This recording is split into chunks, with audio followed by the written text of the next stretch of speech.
Y a partir de hoy día vamos a comenzar esta nueva serie que se llama Crece. Así de sencillo, Crece. ¿Ya? Y el subtítulo es Disciplinas Espirituales, más que disciplinas, espiritualidad.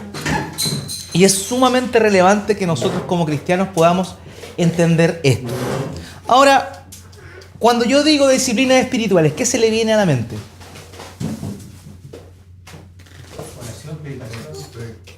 ¿Ya? ¿Ya?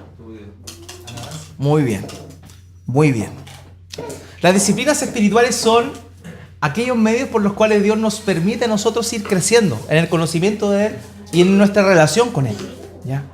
Y a veces pareciera que las disciplinas espirituales son algo que en realidad el cristiano no es tan dado, sino más bien trata un poco de hacerle el quite en verdad.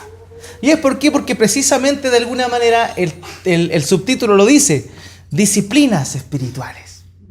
Y una de las características del ser humano, hay personas que obviamente saltan y salen de la norma, de la regla, pero una de las características del ser humano es que el ser humano no es disciplinado, ¿cierto? Entonces, a la hora de oír disciplinas, ya al tiro empieza un cierto resquemor referente a estos temas.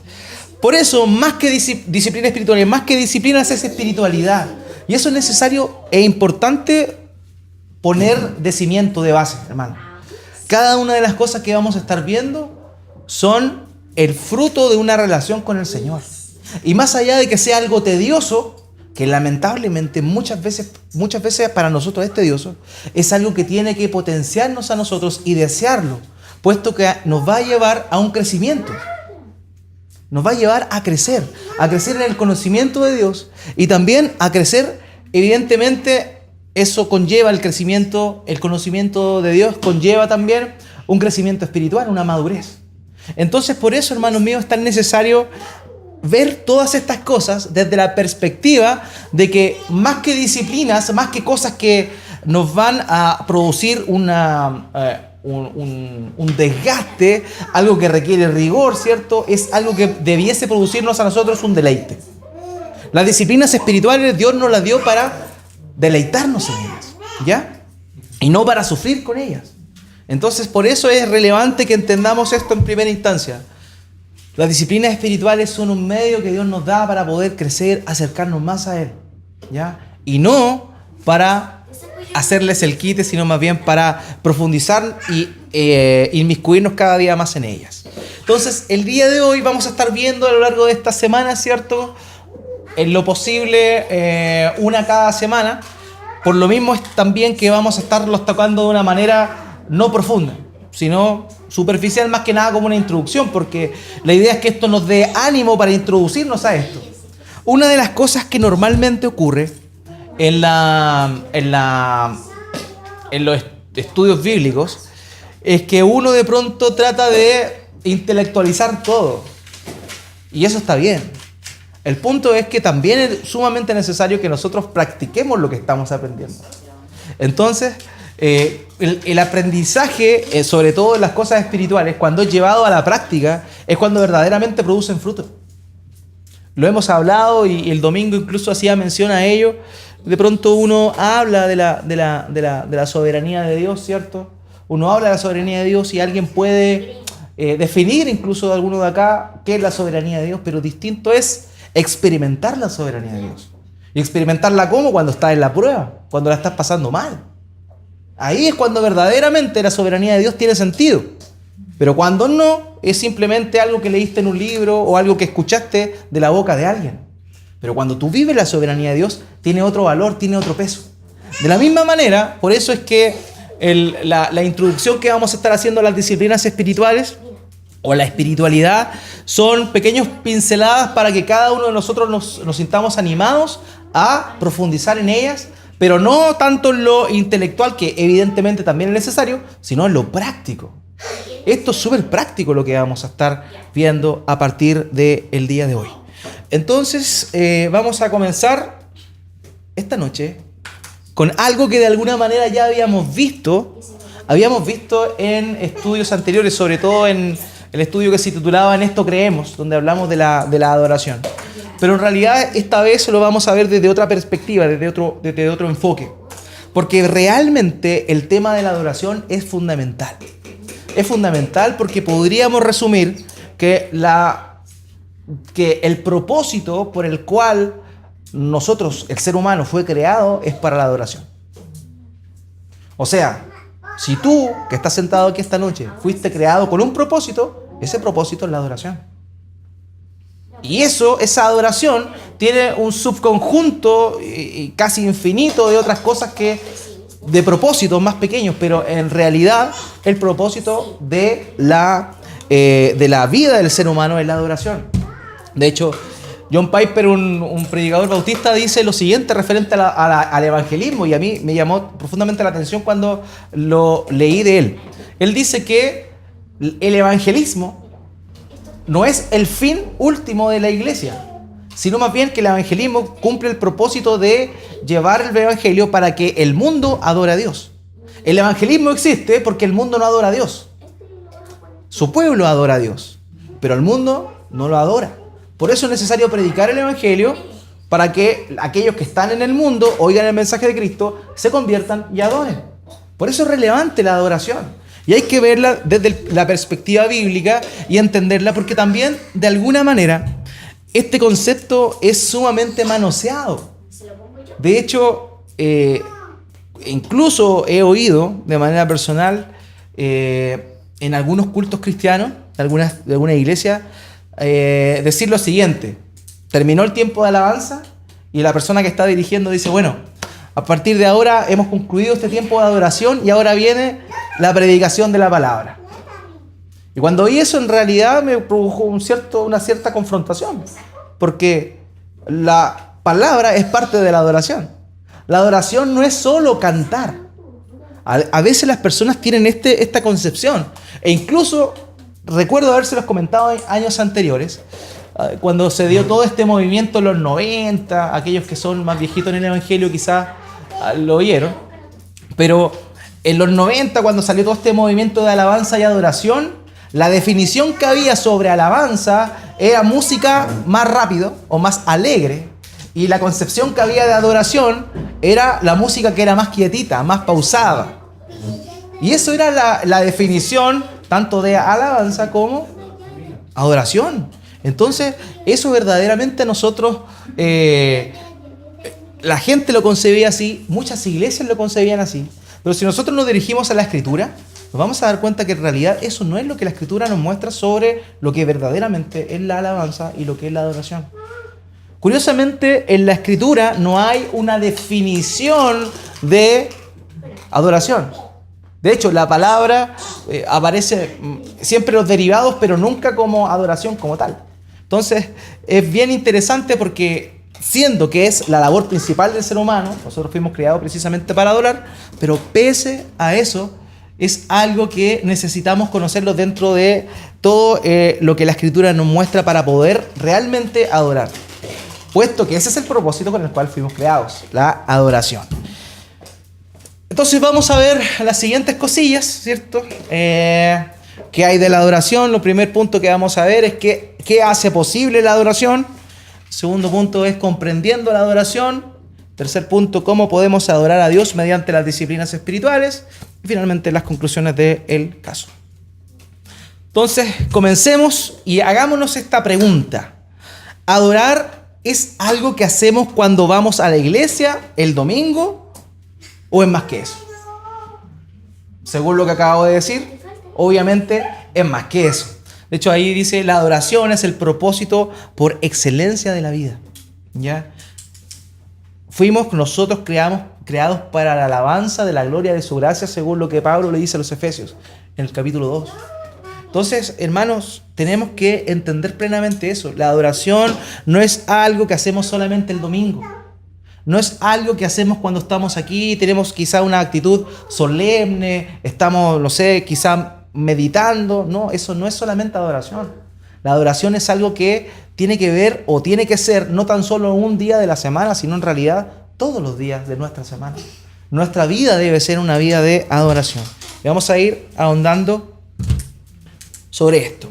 Este hermano Andrés Birch dijo lo siguiente: el problema de fondo es que buena parte de la adoración cristiana de hoy no es la adoración que Dios quiere, sino que es la que quieren los adoradores. Y eso, hermanos míos, es verdad. Es verdad. Porque ¿en qué se ha vuelto muchas veces nuestros cultos cristianos? Se han vuelto no en buscar la gloria de Dios, sino en verdad en satisfacer los deseos propios de la persona. Entonces, de pronto, no es que esté criticando, pero por ejemplo, nuestros cultos son muy antropocéntricos, es decir, que nosotros somos el centro de todo. Y el culto en verdad muchas veces gira en torno a nosotros y no en torno a Dios. Siendo que el propósito del culto, el propósito de la adoración es enfocarnos en Dios y no en nosotros. Y es así como nosotros nos encontramos muchas veces con canciones que se entonan en los servicios a Dios, pero que en realidad están enfocadas en la persona más que en el creador. Entonces tiene que haber un equilibrio perfecto. Si nosotros cantamos algo, una canción que hable de nosotros, tiene que ser, por cierto, una canción que exalte la obra que Dios hizo por nosotros, pero no nuestra condición, o sea, no nuestra percepción muchas veces. Y eso es relevante que lo tengamos claro. Eso es importante, la adoración o el servicio a Dios o todo lo que conlleva eso, nunca en ningún caso debe ser en función al ser humano, tiene que ser con el propósito por el cual fue creado, que es la búsqueda y la exaltación de Dios. Entonces, por eso es que el día de hoy de pronto uno se encuentra viendo algo por YouTube y aparecen estas típicas iglesias, ¿cierto? Que son un poquito más llamémosla, desordenadas, ¿cierto? Y de pronto se ven espectáculos igual dantescos de pronto. Nunca olvidaré cuando estaba viendo, me parece un video de una iglesia americana que se llama Bethel Church.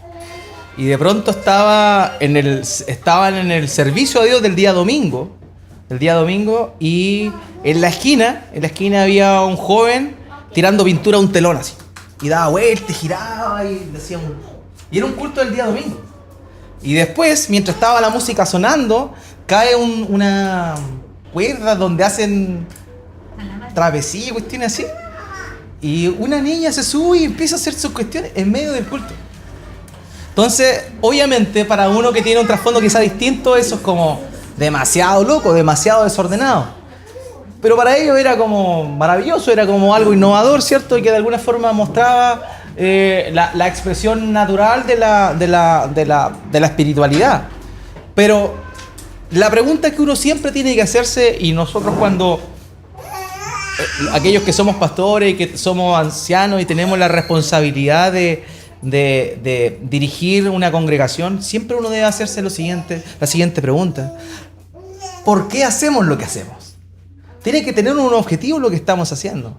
Y si el objetivo en verdad es satisfacernos a nosotros, tratar de llamar la atención, quizá haciendo algo que va a llamar y va a ser vistoso para que otras personas puedan llegar, o bien lo que vamos a hacer va a ser para la gloria de Dios. Y es ahí donde uno tiene que definirse. En verdad, más que buscar lo que la gente desea ver o desea oír o desea hacer, es necesario, hermanos míos, que nos enfoquemos en qué es lo que Dios quiere. Y de ahí nace ese concepto de la adoración. Entonces, por eso es que el Catecismo Menor de Westminster, que fue escrito en el siglo XVII, hace la siguiente pregunta, y de hecho es la primera pregunta de ese catecismo. Yo sé que quizá algunos no saben, pero el término catecismo le suena como católico, ¿cierto? Lo voy a volver a explicar, ya lo habíamos mencionado, pero catecismo en verdad es una forma de enseñar por medio de preguntas y respuestas. Eso es lo que significa catecismo.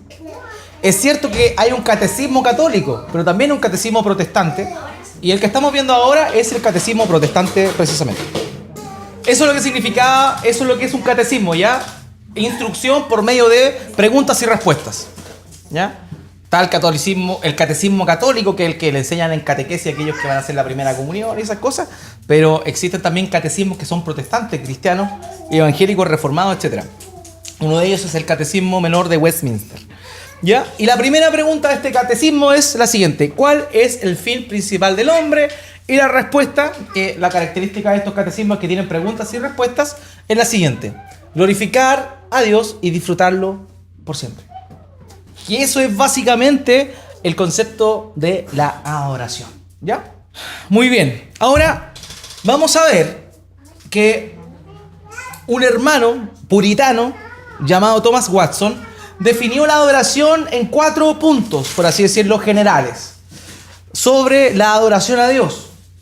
Estos 4 puntos que Thomas Watson definió son los siguientes. El primero, y podríamos decir que son como los puntos claves de lo que es la adoración. Lo primero es la apreciación, que significa glorificar a Dios, es poner a Dios más alto en nuestros pensamientos. Significa abundar en acción de gracias hacia Él porque Él ha hecho por lo que Él ha hecho por nosotros a través de Jesucristo. Eso en una primera instancia, la apreciación de quién es Dios. La adoración debe contener una apreciación de quién es Dios. Porque si no sabemos quién es Dios, no sabemos cómo adorar. O ni siquiera a quién adorar. Entonces, eso es lo primero, la apreciación.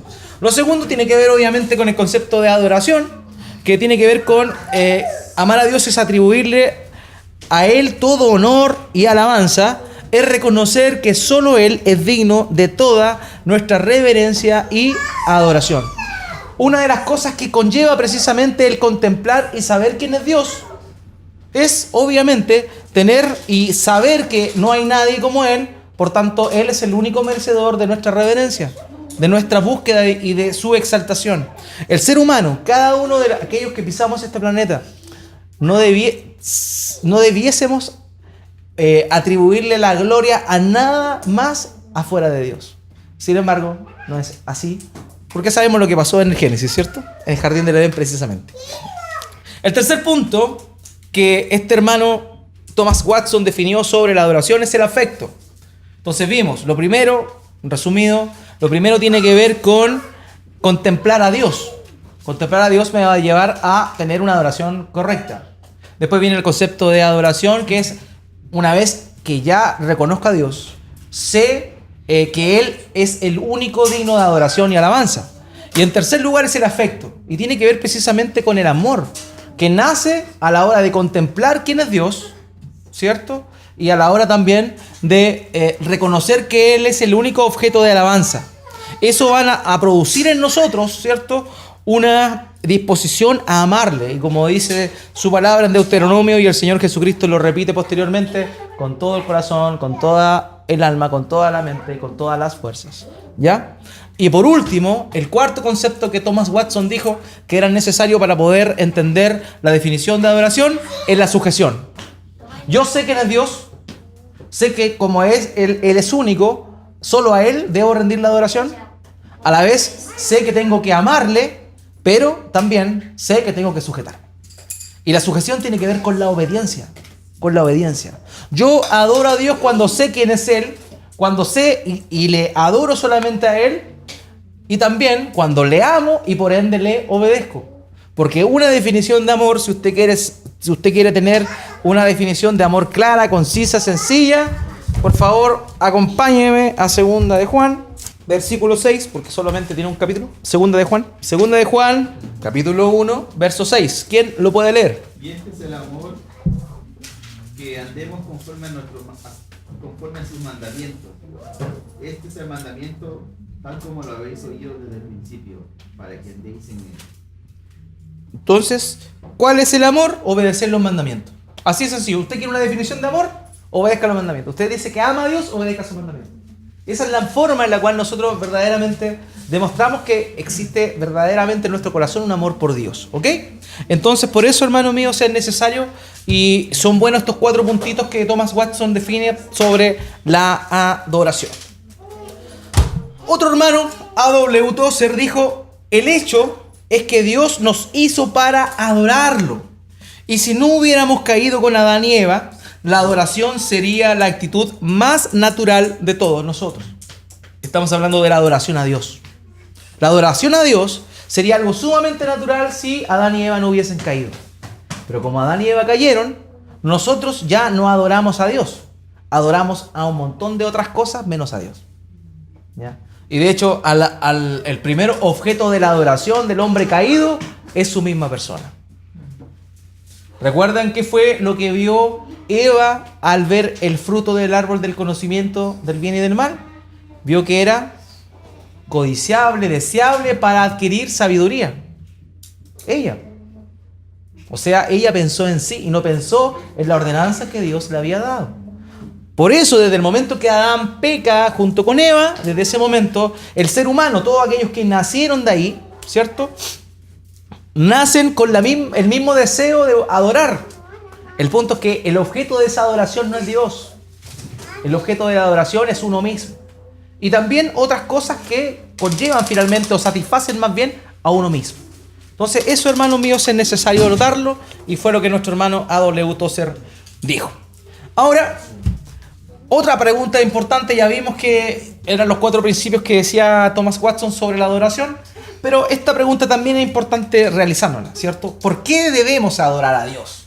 Vemos que sin duda alguna es el propósito del ser humano, pero ¿por qué? ¿Qué dice la Biblia al respecto? Y precisamente Apocalipsis capítulo 4 y capítulo 5 nos muestran 2 grandes razones por las cuales nosotros debemos adorar a Dios. La primera aparece en Apocalipsis capítulo 4, versículo 10 al 11. Dice, los 24 ancianos se postran y adoran al que está sentado en el trono, el que vive por siempre y para siempre. Y ponen sus coronas delante del trono, diciendo, tú eres digno, oh Señor nuestro Dios, de recibir gloria y honra y poder, pues tú creaste todas las cosas, y existen porque tú las creaste según tu voluntad. La primera razón que la Escritura nos muestra, ante la cual nosotros debemos adorar a Dios, es por el solo hecho de que Él es el Creador. Así de sencillo.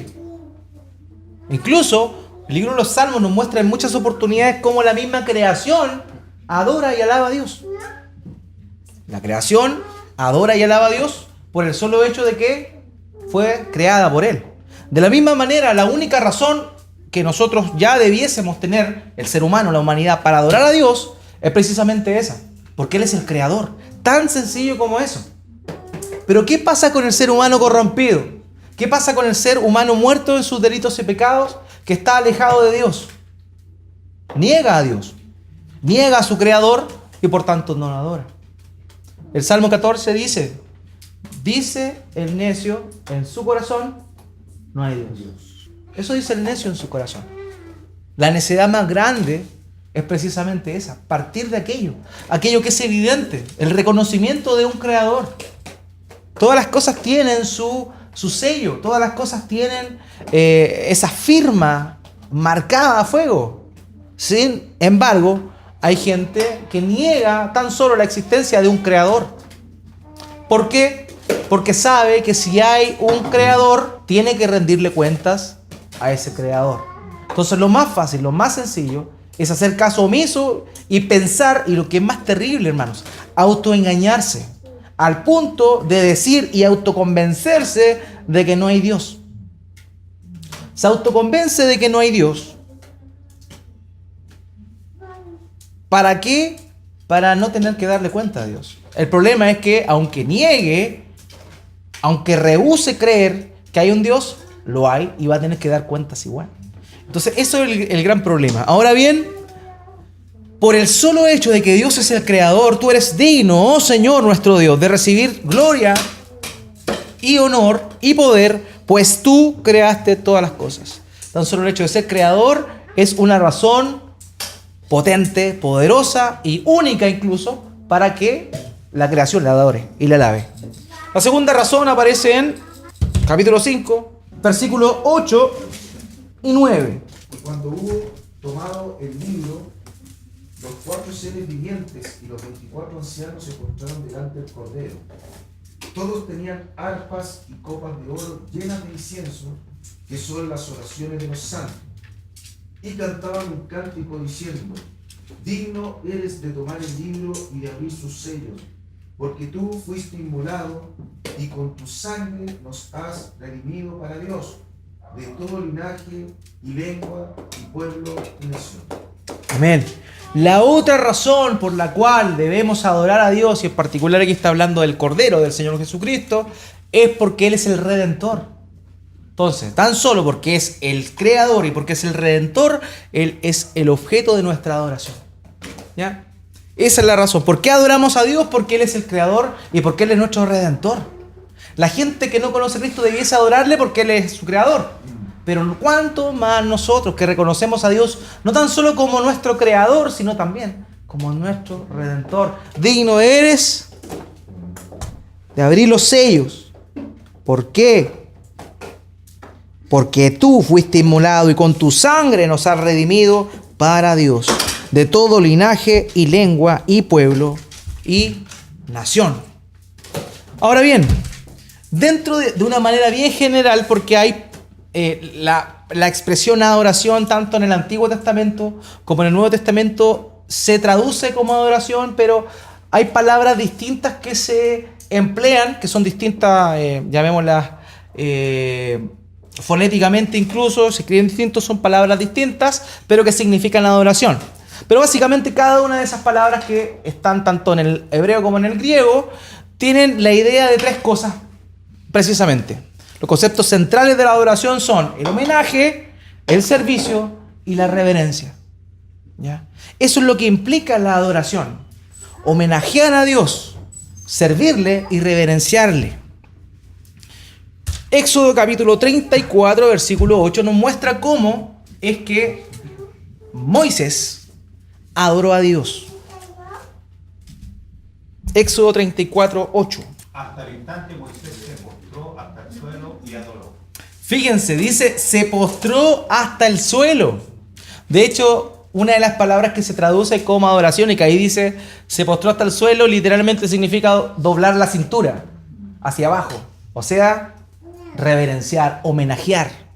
Y eso es algo importante, hermanos míos, porque eso es lo que implica la adoración. Ya lo vimos, por quién es Él como creador, como Salvador, pero a la vez, a la hora de encontrarnos precisamente con este Dios, nosotros no podemos hacer otra cosa sino inclinarnos delante de Él y reverenciarle. Los ancianos, ¿qué hicieron? Según el relato que vimos en Apocalipsis, se postraron. Eso tiene que ver precisamente con una de las acepciones que implica el concepto de adoración, homenajear. Nosotros debemos homenajear a Dios, inclinarnos hasta el suelo reconociendo quién es Él y quién somos nosotros. Hoy en día lo común dentro del ser humano, dentro de la forma más despectiva de una persona es mirar al otro por debajo del hombro. Es como así, hacerle un gesto, ¿cierto? Despectivo. Esto es todo lo contrario. Al encontrarme con Dios, yo doblo la cintura y lo reverencio. Todo lo contrario. Dios no es inferior a mí. Dios es millones de veces superior a mí. Lo otro es el servicio. Es un pasaje más o menos complejo, pero voy a explicarle bien cuál es la idea. Deuteronomio capítulo 12, versículo 3 al 4. Destruyan todos los lugares donde adoran a sus dioses los pueblos que ustedes conquistan. Se encuentran por todos lados y deben de ser destruidos. Están en las montañas, en las colinas y bajo los árboles. Hagan pedazos las piedras y las esculturas de sus dioses y quemen los maderos que ellos adoran, que no queden de ellos ni el recuerdo. Cuando adoren a Dios, no imiten las costumbres de esos pueblos. Aquí está hablando de los pueblos paganos, de los pueblos que no adoraban a Dios, sino que adoraban a otros dioses. Pero la adoración a esos dioses tenían formas distintas. Una de esas formas era precisamente adorarlo debajo de las montañas. O sea, sobre las montañas, debajo de los árboles frondosos, o sea, árboles que tenían muchas hojas. Y ahí daban su adoración a esos dioses paganos. Tenían una forma de servir a esos dioses, de darles culto, de darle adoración. Y era por medio de ciertas cosas que hacían, ¿ya? Por eso aquí dice, cuando adoren a Dios, no imiten las costumbres de esos pueblos, porque se está refiriendo a la forma que estos pueblos servían a sus dioses, es decir, cómo le ofrecían culto a ellos. Entonces Dios le manda a su pueblo, Israel, que no haga eso, que no adoren o que no sirvan a Dios como los otros pueblos sirven a sus dioses, ¿ya? Por eso también, fíjense que lo primero tenía que ver con una actitud, ¿cierto? El homenaje tiene que ver con una actitud frente a Dios. Homenajearlo por quien es Él. Pero ahora el tema del servicio tiene que ver con el actuar. Entonces se dan cuenta que adorar no es cantar. Puede que implique cantar, evidentemente, pero adorar implica no tan solo una actitud, sino también implica un quehacer, un servicio, un actuar, ¿ya? Entonces no es tan solo una actitud, sino también un actuar. Y lo tercero que vimos tenía que ver con la reverencia. 95:6. Vamos, adoremos de rodillas a nuestro Dios y Creador. Se dieron cuenta que lo primero, el homenaje, tenía que ver simplemente con inclinar la cintura, bajar la cabeza, pero ahora adoremos de rodillas. Y eso tiene que ver con una reverencia. Va más allá de un respeto. Lo primero tiene que ver con un respeto. Esto va más allá. Tiene que ver con postrarse en tierra, con flectar las rodillas y tirarse al suelo. Hermano, yo te pregunto a ti y me pregunto a mí, ¿cuándo fue la última vez que hicimos eso en la intimidad? No estoy hablando de acá del servicio, ni mucho menos. En la intimidad. ¿Cuándo fue la última vez que hicimos eso delante de Dios? Donde Él nomás los ve. Eso también implica el adorar a Dios. Un sentir del corazón, un actuar, pero a la vez una humillación. Tenemos que sentirnos que somos evidentemente inferiores a Dios y que no hay nadie como Él. Y la respuesta ante eso precisamente es inclinarnos y arrodillarnos delante de Él. ¿Qué fue lo que le pasó a Pedro? En Lucas capítulo 5. Lucas capítulo 5, y esto habla de la famosa pesca milagrosa. El versículo 5 al 9. Hicieron señales, entonces hicieron señas a los compañeros que estaban en la otra barca para que viniesen a ayudarles. Y vinieron y llenaron ambas barcas de tal manera que se hundían. Viendo esto, Simón Pedro cayó de rodillas ante Jesús, diciendo: apartaos de mí, Señor, porque soy hombre pecador. Porque por la pesca que habían hecho, el temor se había apoderado de él y de todos los que estaban con él. Amén. Panorama es... Hasta ahí nomás. Panorama es que ellos habían estado pescando toda la noche, expertos en pesca, habían trabajado toda su vida en pesca, y de pronto estaban desanimados. Y el Señor Jesús le dice: ¿sabes qué? Echa la red acá. Pedro habrá pensado: bueno, ya, tú enseñas bien, eres el maestro, perfecto, te la compro. Pero aquí el pescador soy yo. Entonces, ¿qué pasó? Bueno, ¿sabes qué? En tu palabra voy a echar la red, así que ya, si era Jesús, pues había que hacerle caso. Entonces, echó la red, y a la hora de ver que ni siquiera se estaban hundiendo por la cantidad de peces que estaban sacando, la reacción de él fue postrarse de rodillas y decirle: apártate de mí, Señor, que soy hombre pecador. Él se encontró con la majestad de Jesús, que era su Dios, y lo que primero que hace es tirarse de rodillas al tiro, porque entendió quién estaba al lado de él.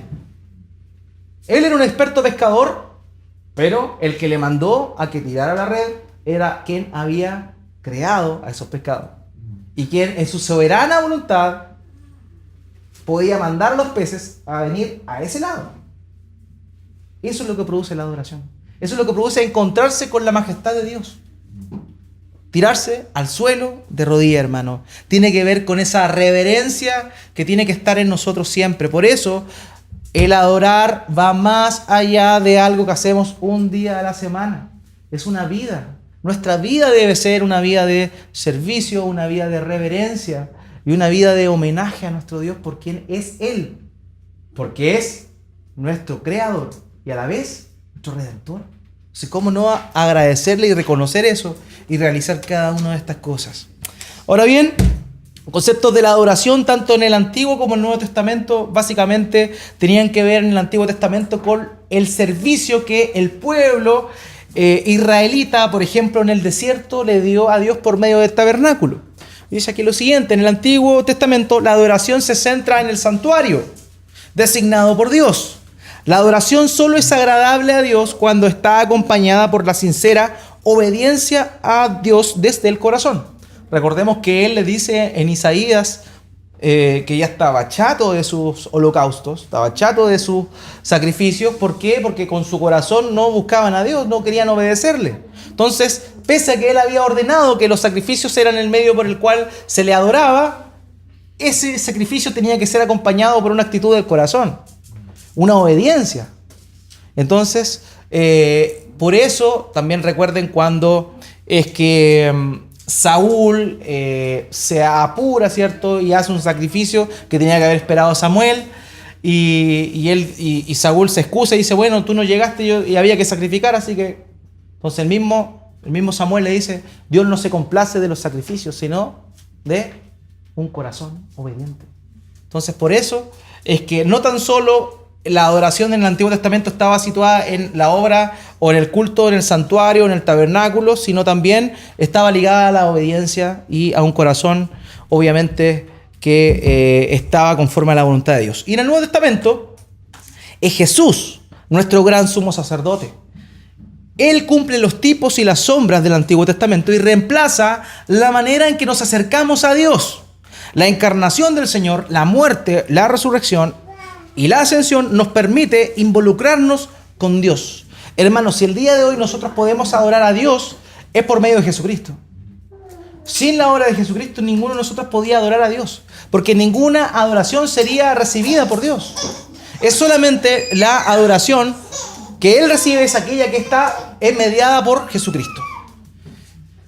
Ahora, los medios aceptables de adoración, y esto aquí es relevante, hermanos, porque como les comenté en un momento, de pronto nosotros vemos que algunos tienen ciertas libertades para adorar a Dios, ¿cierto? Como les conté, el tema de la pintura, el tema de la acrobacia y esas cosas. Pero esto es importante notarlo, porque ¿cómo es que en realidad que Dios acepta nuestra adoración? ¿Acepta cualquier tipo de adoración o acepta una adoración específica? Y no sé si lo recuerda usted, pero cuando hablamos de esto en la serie de En esto creemos, hablando precisamente de la adoración, hablamos que lo fundamental es entender que Dios acepta aquello que Él pide. Aquello que Él pide es lo que Dios acepta. ¿Ya? Por eso es lo que después los hermanos reformados llamaron de alguna manera el principio regulativo del culto.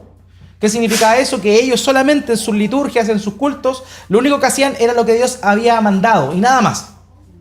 Pero había otras iglesias también históricas que tenían el principio normativo del culto, que en verdad lo que hacía era aceptar algunas cosas que Dios no había mandado, pero que tampoco estaban en contra de la naturaleza de Dios. Eso era el principio normativo del culto. Entonces, vemos de alguna forma estos dos extremos. Uno, totalmente riguroso en hacer cada una de las cosas que en realidad, más que hacer lo que Dios les pedía, es solamente aquello que Dios dijo en algún momento. Y lo otro era como en realidad no desechar nada que Dios no haya prohibido. Entonces están estos dos extremos. Entonces, de alguna manera, nosotros lo que tenemos que entender es que en la escritura como tal no hay un principio regulador del culto así estructurado, pero sí hay cosas que Dios pide y esas son las que nosotros tenemos que enfocarnos en hacer. La Biblia nos dice cómo deben ser los cultos cristianos, un culto, llamémoslo, congregacional. La Biblia dice qué elementos tiene que tener, entonces nosotros lo que hacemos es ponernos en función a esos elementos que la escritura dice. Y desechar aquellos que no dice, ¿ya? Pero tampoco significa de pronto que dentro de un culto haya algo que puede que no haya sido instituido como tal, pero que de alguna forma no ofenda a Dios. Por ejemplo, la presentación de un niño. En la Biblia en ningún momento hace una ordenanza que en el culto cristiano del Nuevo Testamento se presenten niños, por ejemplo. Sin embargo, nosotros lo hacemos. Entonces, alguno más riguroso dirá, no, eso no se puede hacer porque eso no aparece en el principio regulador del culto.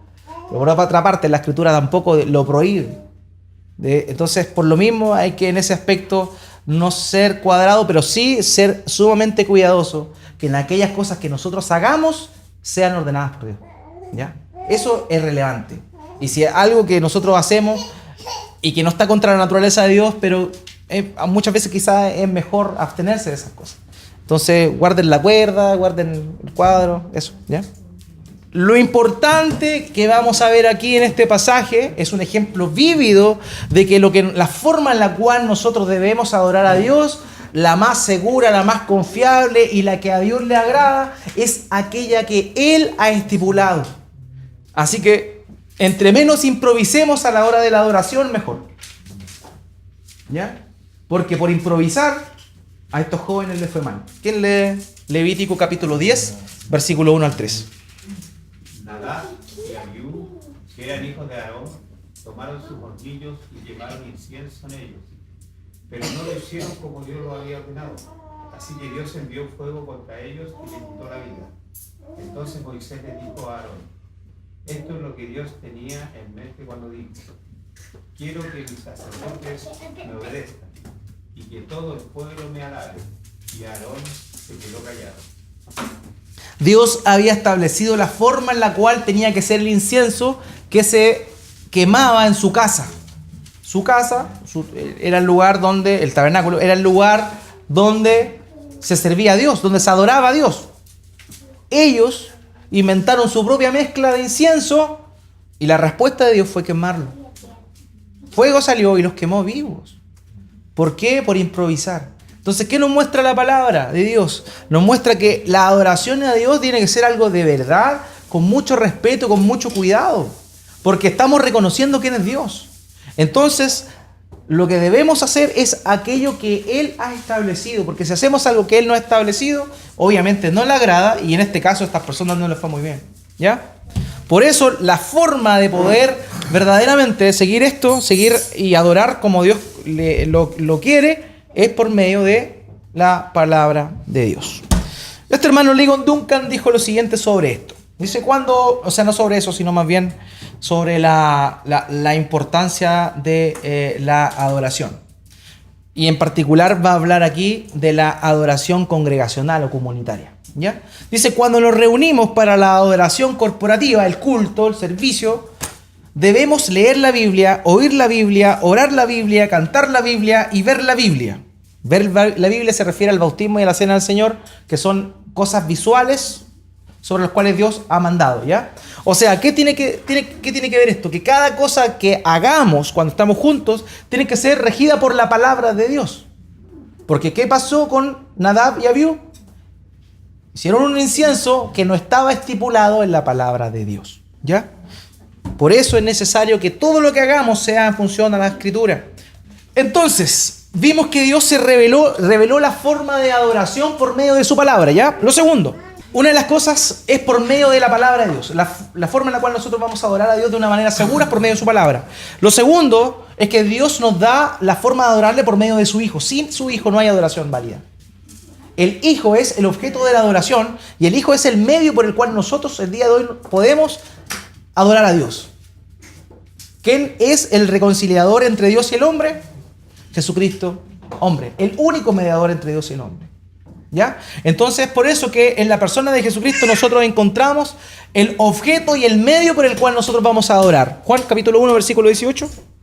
¿Quién lo lee, por favor? Nadie ha visto jamás a Dios, pero el único que es Dios está íntimamente ligado al Padre. Él nos ha revelado a Dios. Está hablando de Jesucristo. Él nos ha revelado a Dios. Él es el único camino para llegar a Dios y Él es el único medio por el cual nuestra adoración es válida y recibida delante de Dios. ¿Ya? La forma de la adoración, este es un pasaje ultra famoso, ¿cierto? Jesucristo se encuentra con la samaritana. Ella le hace ciertas preguntas después que quedó al descubierto, puesto que había tenido 5 esposos y el último ya no era su esposo. Queda expuesta ante el Señor Jesucristo y le hace una pregunta. Oye, ¿qué hay de la adoración? Porque los samaritanos dicen que hay que venir a este monte, ustedes dicen que hay que ir a Jerusalén. ¿Cómo es la adoración? Entonces Jesucristo le responde esto. Juan capítulo 4, versos 23 al 24. Pero se acerca el tiempo. De hecho, ya ha llegado cuando los verdaderos adoradores adorarán al Padre en espíritu y en verdad. El Padre busca personas que lo adoren de esa manera, pues Dios es espíritu. Por eso todos los que lo adoran deben hacerlo en espíritu y en verdad. Aquí, hermanos míos, hay dos cosas importantes. La primera es que la forma en la cual nosotros debemos adorar, el mismo Señor Jesucristo la define como que tiene que tener 2 elementos. Una es de una forma espiritual y otra es en verdad, ¿ya? Y eso es importante porque nosotros pudiésemos definir de alguna manera lo espiritual, obviamente, a nuestra relación con Dios. O sea, espiritualmente significa con nuestro ser, con lo profundo de nosotros. Pero obviamente se nos viene a la mente el concepto de verdad como lo que es la verdad, según el mismo Señor Jesucristo lo define también en Juan capítulo 17, versículo 17. ¿Qué dice Juan 17, 17? Santifícalos en tu verdad, tu palabra es verdad. Entonces, cuando se refiere a la verdad, muy probablemente se está refiriendo también a ese mismo concepto. Se está refiriendo a la verdad de la palabra de Dios, o sea, lo que es verdadero es lo que Dios dijo. Entonces, fíjense en esto, habla de una búsqueda íntima por medio del Espíritu, pero también habla de la verdad de la palabra. Nos da un elemento, llamémoslo espiritual, libre, pero también nos da un ente regulador que es la verdad de la palabra. Entonces hay algunos que le dicen, hermano, ¿sabe qué? No lea mucho la Biblia porque la letra mata, más el espíritu vivifica. Y hacen esas cosas. Entonces, ¿qué pasa? Ocurre ahí que de alguna manera está dejando, sí, la parte espiritual, pero está negando absolutamente el otro elemento fundamental dentro de la adoración a Dios, que es la verdad. Entonces, es en espíritu y verdad. Esto es una conjunción. ¿Qué significa conjunción? Es la unión entre dos cosas. Entonces, en espíritu y en verdad, no es una sin la otra. Son las dos cosas juntas, ¿ok? Entonces, en espíritu y en verdad. Por eso es importante la regulación. Una regula a la otra. La libertad espiritual está regulada por la verdad de la palabra. Pero si yo me pongo intelectualoide, me pongo muy mental, muy racional, dejo por completo de lado la parte espiritual. Es el equilibrio, hermano mío, lo que tanto nos cuesta a nosotros. El equilibrio. El espíritu y la verdad. Miren lo que dice el hermano A.W. Tozer. A.W. Tozer dice, no podemos adorar solo en espíritu, porque el espíritu sin verdad queda indefenso. Tampoco podemos adorar solo en verdad, porque caemos en la teología sin fuego. La adoración debe ser en espíritu y en verdad. ¿Ya? Esa parte del centro del corazón de uno tiene que estar derramada ante Dios, pero eso no puede ser, no puede desencadenarse a los sentimientos como uno quiere, ¿no? Tiene que ser normada por la palabra de Dios. De la misma forma, no puede estar solamente normada por la palabra de Dios, porque vas a ser un cabezón, pero sin corazón. ¿Ya? Equilibrio, hermanos. Ahora bien, la adoración entonces por medio de las disciplinas espirituales. La adoración es a la vez una disciplina espiritual y sin embargo, fíjense en esto, es una disciplina espiritual, pero también se expresa a través de la práctica de todas las disciplinas espirituales. ¿Qué quiere decir esto? Que pese a que la adoración es una disciplina espiritual, cada vez que nosotros realizamos, por ejemplo, estudiamos la Biblia, estamos adorando. Cada vez que oramos, estamos adorando. Cada vez que ayunamos, estamos adorando. Entonces, es una disciplina, pero sin embargo también es parte de cada una de las otras disciplinas espirituales que vamos a estar viendo. Que más que disciplinas, les vuelvo a repetir, le llamamos disciplinas, pero tiene que ver con la espiritualidad. Es un deleite, hermano, no es algo tedioso. Es un deleite, debiese ser un deleite. ¿Ya? Entonces, de nuevo, dice lo siguiente. Y aquí va a hablar la importancia, hermanos míos, de la adoración, porque la adoración podríamos definirla en dos frentes. La adoración personal, individual, y la adoración corporativa, que es la que tenemos cuando estamos todos juntos, ¿ya? La individual y la corporativa. Fíjese lo que dice este hermano. Si usted no conoce la presencia de Dios en su oficina, en su empresa o en su hogar, entonces Dios tampoco está presente en la iglesia cuando usted asiste. Lo vuelvo a repetir. Si usted no conoce la presencia de Dios en su oficina, en su empresa o en su hogar, entonces Dios tampoco está presente en la iglesia cuando usted asiste, porque la adoración es 24/7. Nuestra vida debe ser una vida de adoración. No es algo que hacemos ahora cuando estamos el viernes juntos y después el domingo, sino todos los días. La adoración individual, la Escritura nos muestra en Romanos capítulo 12, versículo 1, cómo es la adoración individual. ¿Qué lo lee, por favor? Por lo tanto, amados hermanos, les ruego que entreguen su cuerpo a Dios por todo lo que Él ha hecho a favor de ustedes. Que sea un sacrificio vivo y santo, la clase de sacrificio que a Él le agrada. Esa es la verdadera forma de adorar. Entonces, cada uno de nosotros tenemos la responsabilidad de adorar a Dios de manera individual. Por eso el hermano Tozer decía eso. O sea, si tú no adoras a Dios en tu oficina, en tu casa, en tu empresa, y llegas el domingo y pretendes adorar a Dios, tú no lo estás adorando. porque es algo que se hace todos los días, todo el día, ¿ya? Ese es nuestro culto racional. Fíjese lo que dice, forma de adorarlo, la verdadera forma de adorarlo. Dice, les ruego que entreguen su cuerpo a Dios por todo lo que Él ha hecho a favor de ustedes, que sean sacrificio vivo y acepto. Sacrificio vivo y acepto. Es un sacrificio. Adorar es un sacrificio. Adorar duele porque duele nuestra carne. Pero eso es lo que le agrada a Dios.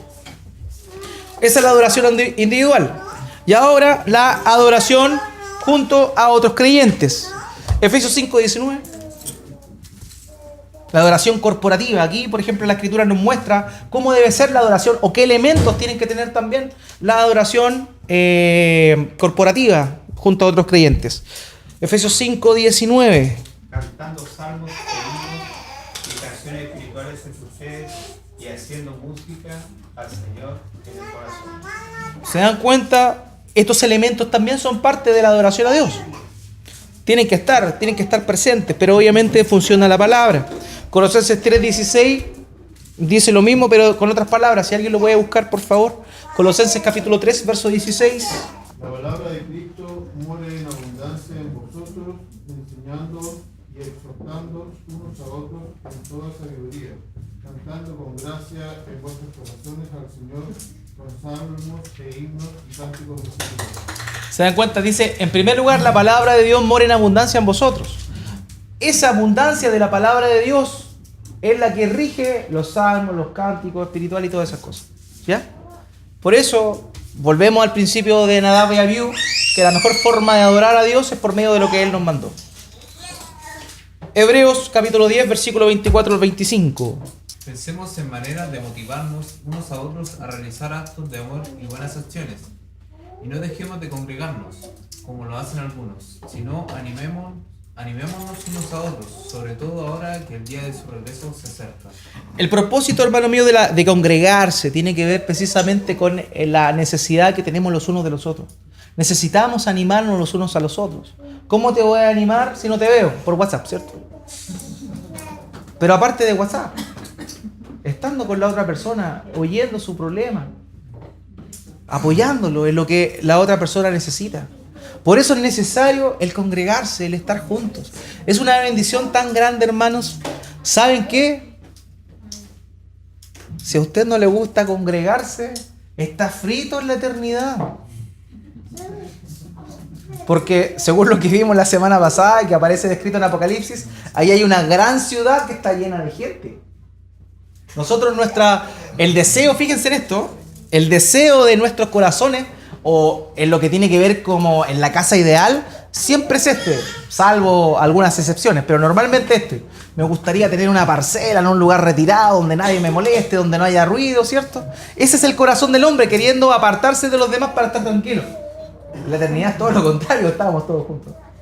El deseo de Dios es una comunidad, no gente aislada. Por eso es necesario que nos juntemos, por eso es necesario que participemos, la importancia de eso. No, hermano mío, no, hermano, hermana, no pierda la oportunidad de juntarse. Usted está todo el día trabajando, está todo el día en la universidad, está haciendo un sinnúmero de cosas con gente que no ama a Dios. Entre ellos, ¿cierto? Obviamente puede que tenga algún colega, algún compañero cristiano. Pero usted está todo el día con gente que no conoce a Cristo. Y usted necesita estar con sus hermanos y con sus hermanas. Es una necesidad. El punto es que quizás no se ha dado cuenta. Pero dése cuenta. Y cuando pueda, venga. Es necesario que estemos juntos. Así nos animamos, así nos escuchamos, así nos conocemos. Porque si no te gusta estar aquí con tu hermano, vas a sufrir en la eternidad. Porque vas a tener que mirarle el rostro todos los días. Eso es, hermanos míos, adoración individual, adoración colectiva, sumamente necesario. Y eso sería el día de hoy, una breve introducción sobre la adoración. No sé si